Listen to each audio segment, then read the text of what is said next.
Don't make me kill you, Katara warned as he kept coming nearer. I mean it, Zuko.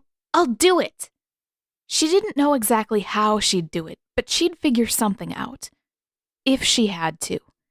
If he kept trying to follow her back to the others. He didn't seem to hear her, or to notice that she'd stopped, for that matter. He kept walking, his face fixed in a menacing glare as he bore down on her. The Avatar. Where is the Ava? He stepped on an uneven patch of ground, grimaced and clutched his side, and then slowly, almost gracefully, pitched forward. He made no effort to catch himself and smacked face first into the dirt, then lay still. That was anticlimactic.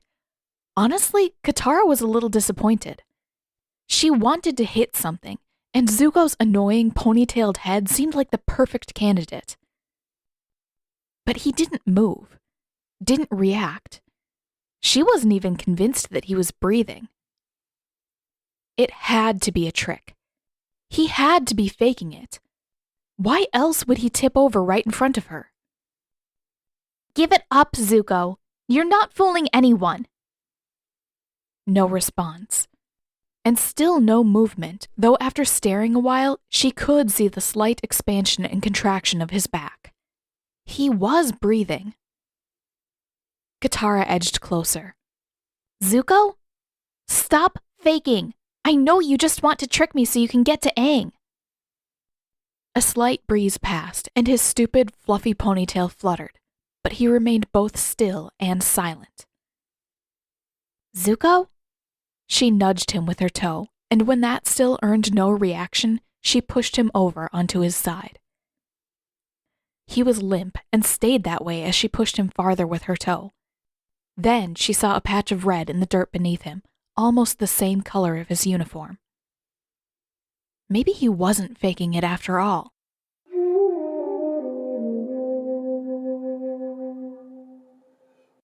Ow. Katara whirled toward him, pointing a stick at his chest to keep him from moving any farther. She probably should have sharpened it, she realized, or found a stick that was heavy enough to use as a club. But she hadn't, and it was a bit too late for that now that he was awake. A regular, half-rotten stick aimed at his wound would have to do. Don't move any farther, she warned him. Try anything funny and I'll end you. Zuko blinked a few times. That would suck, he rasped. But if he'd heard her warning, he couldn't seem to understand or remember it. After a second, he started to sit up. Then reality struck, and he clutched an arm around his middle and fell back to the ground with a groan. Katara wanted to be cross with him. If he'd just listened, this wouldn't have happened. And if he was going to ignore all her warnings, she would be fully justified in carrying out her threat. But he just kept groaning, and his face was almost ashen. If nothing else, it was reassuring to know that he couldn't move far. He couldn't attack her in this state, or follow her if she decided to walk away and leave him lying here, one wrist tied to a log. Probably couldn't follow her, at least. He couldn't sit up right now, but he'd apparently come quite a long way before he finally collapsed. What happened to you? She asked when he finally stopped groaning. Not opening his eyes, Zuko frowned in thought. Somebody rammed me in the stomach with something sharp. Like a knife? Yeah, probably. He blinked a few more times before his eyes focused on her. Recognition flashed across his face, and he tried, a bit more successfully, to prop himself up on an elbow. He looked down at his wound, and his brow furrowed. Why are there bandages? Because after she'd moved him, even just turning him onto his back, the blood had started coming faster.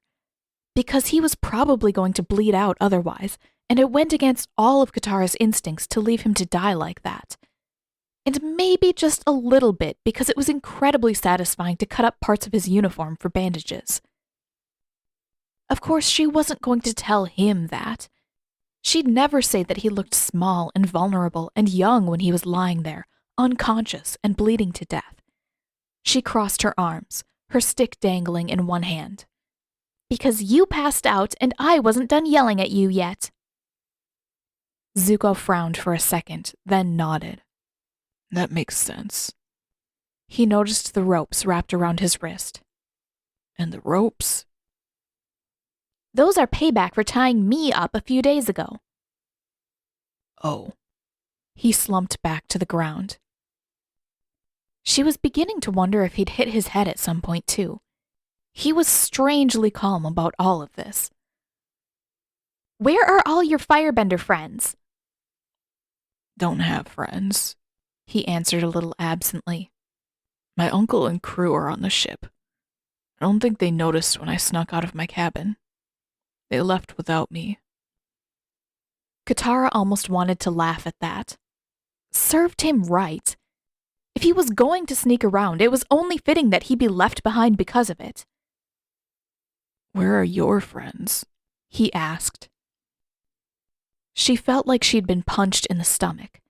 She wasn't used to being apart from them, but she'd almost managed to forget the loneliness. "We got separated," she answered shortly. Zuko didn't need to know that they'd been separated because an angry platypus bear wandered into their camp, and all three of them had run off screaming in opposite directions to get away. She certainly wasn't going to admit that when the sun finally rose, she was so far away and had made so many twists and turns that she couldn't remember the way back to camp. And even if she did remember the right way to go, she wasn't going to tell him. Zuko's eyes closed for a few seconds, and he lapsed into silence. For a while, she almost thought that he'd fallen asleep. Then, I have a thing. Katara's eyebrows crept closer together. She wasn't sure she wanted to know what he was talking about.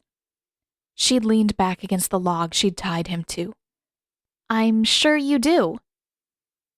A thing for you, he elaborated, struggling against his ropes a bit, grimacing when he twisted at the middle. But somehow he managed to reach across and roll up his right sleeve. This thing. She looked down and saw her mother's necklace wrapped around his wrist, just like it had been when he tied her to that tree a few days ago. What an absolute jerk, keeping her necklace from her. But then, rather than saying anything more, Zuko went suddenly and profoundly pale, his head falling back to the ground. Sweat beaded on his forehead, and his eyes rolled back. Katara shouldn't care. She knew that. She should be content to let him go. If he was dying, then there would be one less enemy in the world. She didn't listen to herself. Kneeling at his side, she pulled back the edge of the bandages as he slipped out of consciousness. He was bleeding again. Apparently all the wiggling to show her the necklace had been too much, and his wound had torn itself back open. Frowning, she pressed her hands over the wound, trying to stem the flow of blood. There was more information to get out of him, she told herself. She had to at least find out how he'd gotten his hands on the necklace. And she couldn't do that if he bled to death.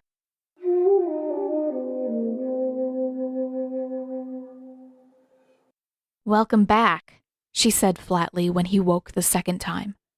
She wasn't going to say anything more than that. He didn't need to know that she'd been sitting by his side for hours, doing her best to clean his wound without making it bleed again. He'd lost too much blood already. And she certainly wasn't going to tell him that she'd actually been a little afraid. She didn't care exactly. She didn't think that she did. But she didn't exactly want to watch him die. He didn't have to know any of that. He didn't have to know that she was just a tiny bit relieved to see him awake again. Zuko blinked, then squinted up at her. His eyes seemed a bit more focused than before, and he sighed. So I wasn't dreaming. Dreaming about what? Finding you. He lifted his head just a bit, just enough to peer down at the bandages around his middle and his hands resting on his chest. He frowned. You didn't take the necklace back. Katara's jaw tightened. She wasn't going to tell him that it was a test to see whether he'd give the necklace back without having to ask. That she was curious if a firebender could do something kind if it came with no personal gain. It was probably a stupid thing to test anyway. She probably should have taken the necklace back the moment his eyes closed and run far, far away from here. I was busy making sure you didn't bleed to death, she answered loftily. Here. He struggled a little bit, fumbling with the clasp, and when he couldn't seem to loosen it, he flopped his arm in her direction. I don't want it. Didn't know it was your mother's when I found it. Katara stared at him mistrustfully for a long moment before she took his hand and unwrapped the necklace from his wrist. I don't have anything from my mother, he said in a half voice while her hand still lingered on his wrist. You're lucky. Hold on to that. Katara studied him, her hand still resting on his while the necklace dangled from her other hand. What do you mean? My mother is gone. He turned his face away, putting his scar in full view. You're lucky to have yours. She shook her head slowly as she put the necklace back on, the pendant finding its place at the hollow of her throat. My mother died when I was 8. Zuko looked at her again, and there was sadness in his eyes. I'm sorry. I thought your village was all women. I thought one of them had to be. She settled back beside him, resting her back against the log. And I thought the Fire Lord's wife had to be alive. She stared off into the woods, now beginning to grow dark. I guess we were both wrong. Her hand rose to her throat and settled on the pendant. Just for a moment, she felt grounded again, like she wasn't lost somewhere in the Earth Kingdom with the Fire Nation prince lying wounded beside her. With a groan of effort, Zuko pulled himself up until he was reclined against the log too, his hand pressed to his wound, and his face pale. Why are you here? He asked, voice barely over a whisper. You could be looking for your friends. That, at least, was a question she could answer honestly. I don't know where to look, she admitted. It's a lot harder to find my way in a forest than it was back home. Do you know which way you went after you got separated? Katara shook her head. It was dark. All I know for sure is that I ran a long way. Zuko nodded. They'll come looking. He managed to pull his hand away from his wound and let out a sigh. What about your uncle? She asked. She shouldn't care. She shouldn't be asking him anything. She shouldn't be speaking to him at all. But he couldn't hurt her right now, and talking to anyone, even him, sounded like a better option than silence. Will he be looking for you? Probably. His eyes slipped shut for a moment. But I think I ran a long way too. It took a long time for the adrenaline to wear off after. He motioned half-heartedly at the bandages, then opened his eyes again. You were the first person I saw. Why did you help me? She held his gaze for a few seconds before she had to break away. I haven't figured that out yet. She drew her knees up to her chest. Don't make me regret it. He was quiet long enough that she started to think that he'd fallen asleep or drifted out of consciousness yet again. It wouldn't surprise her. If he'd lost enough blood to pass out once, well, twice now, and he could barely sit up, it wouldn't be too unusual if it happened again. Plenty of worse things could happen too. With a wound like that, it wouldn't be impossible for him to fall asleep and never wake again. But after a while, his quiet rasp came again. Do you have any water? She did. Not very much, but there was a little left in her water skin, and she could sense a stream not too far away. She offered him a few small sips, and there was another short period of silence. Then, when I can walk, I'll find my uncle.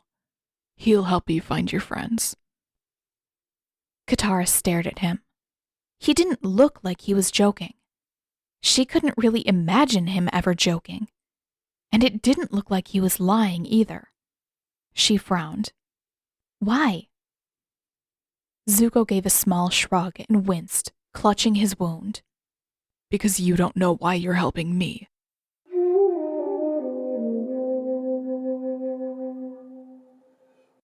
She woke to the sound of rustling, and for a second, half expected to find Momo rifling through her belongings in search of treats. Instead, she found Zuko beside her, propped halfway up against the boulder, eyes wide and illuminated under the moonlight. It took several long moments before she remembered why he was here, why she was with him, and even longer to realize that the rustling came from somewhere behind him. After last night, that noise was all too familiar. She sat up with a gasp, and Zuko looked her way.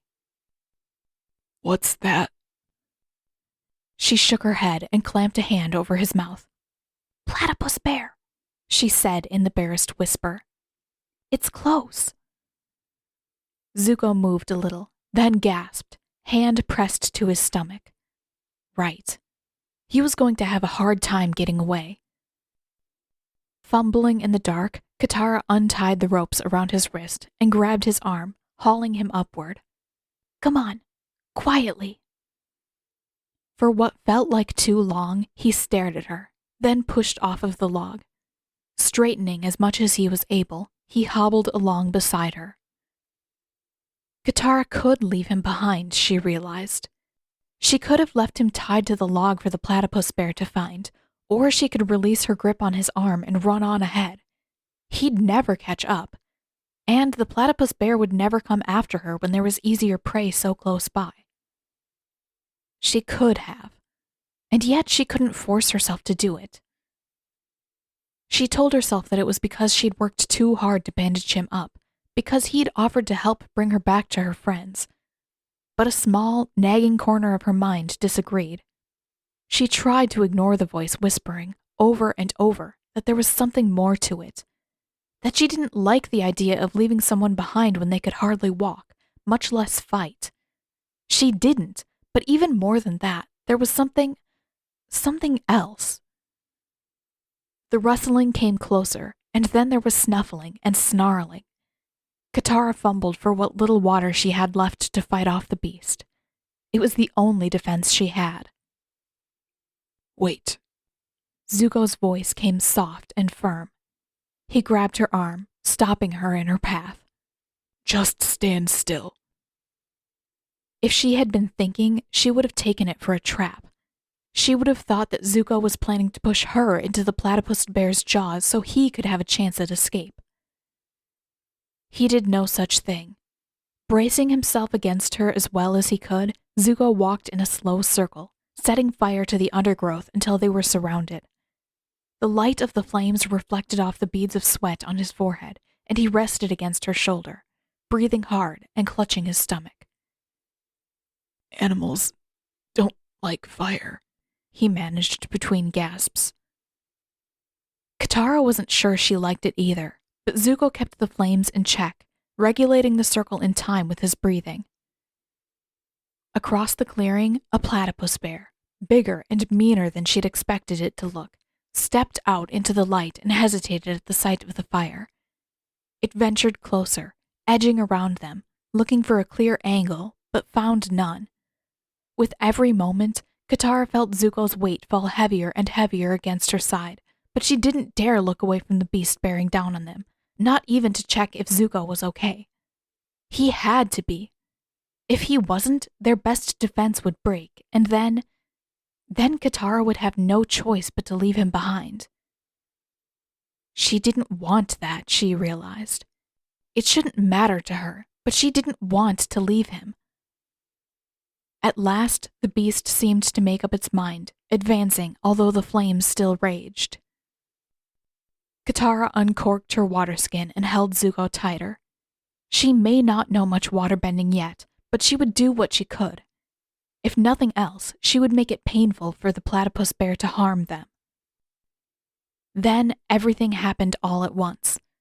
The platypus bear swiped a huge paw at them, and with an agonized groan, Zuko swept forward to meet the bear with a plume of fire. The beast roared, rearing back away from the fire, and Katara, thrown off balance by Zuko's sudden movement, fell back, catching herself on her hands. She didn't feel it at first. There was warmth, a lot of it, and she heard the crackling, but there was no pain. She watched Zuko buckle at the waist, then drop to his knees, and then when the platypus bear lumbered away and Zuko turned back to look at her, his face pale and glistening in the firelight, she finally realized. It hurt. Her hands, her arms, they hurt. She pulled them out of the flames, but not before Zuko's eyes went enormous and he grabbed her by the shoulders, hauling her forward. Katara? He rasped, voice wavering as he got a glimpse of her hands. It was only a glimpse, though. Katara bent over, scorched hands cradled against her stomach. It hurt. It hurt so much, and she could think about nothing else. Katara. Zuko's voice came clearer, firmer this time, and she managed to open her eyes a slit. He had found her water skin, and he tried to push her up to get to her hands again. You have to cool down the burns. That's the only thing that will help. She knew that. She did. But her hands hurt so much that the thought of spilling water across the burned skin made her almost scream. She wrenched out of his grasp, keeping her burned hands out of his reach. Zuko clutched his wounded middle and pushed himself up a little straighter, squinting into the darkness, his ponytail whipping along as he searched. I'm sorry, Katara, but we have to go. There's a stream over there. Maybe that will help. She wasn't listening, not really, but she felt his hands close on her elbow, just above the highest peaks of the burn. As he guided her to her feet, she heard him gasp in pain. She should have been worried about that, she thought dimly. She'd been concerned about him moving too much or too fast just a little while ago, and now she couldn't remember why. Just a little further, Zuko whispered by her ear, breathless, and Katara couldn't tell which of them he was trying to reassure. She felt the stream's presence before she saw it, and dropped to her knees by the water. It hurt. She didn't want to put her hands in the water. What if the cold made them hurt more? But she had to do something, and a part of her mind knew that Zuko was right. She had to cool down the burns if they were going to heal. Beside her, Zuko crumpled, holding his stomach, his breath shallow and reedy. She couldn't think about that. All she could think about was the burns on her hands and how she wished that they would stop hurting. She plunged them into the water, wishing for relief with all her strength. And then the water went bright around her hands. I'm sorry, Zuko whispered between thin gulps of air. I'm sorry, Katara. This is my fault. Katara pulled her hands out of the stream. They didn't hurt anymore. It was too dark to tell by sight, but the heat was almost gone, and the pain and the stiffness, it was almost like they'd never been burned at all. She stared disbelievingly into the black of the stream. She didn't know that she could do that. Then she heard Zuko's struggling breaths, and she came back to reality. The burns weren't his fault. She never would have gotten them if she hadn't fallen. And now they were gone, wiped away like they were never there in the first place. He had to know that. She turned his way, and by the light of the fire still burning in the clearing, saw his face in sharp relief. He'd lost all color, and his eyes were unfocused. Katara lifted his hand a bit and saw the blood leaking through the bandages again. Sorry, he gasped. Take care of your burns. Just that. Just your burns. She held her hands up in front of his eyes. They're better, Zuko. See? I think I healed them. He blinked and tried to focus on her face. I'm so sorry. Katara shook her head. He was slipping. She wasn't going to let that happen. With a frown of concentration, she drew a bulge of fresh water from the stream. You didn't do anything wrong. You saved us. With her free hand, she clasped his shoulder. And I'm going to find out if I can return the favor.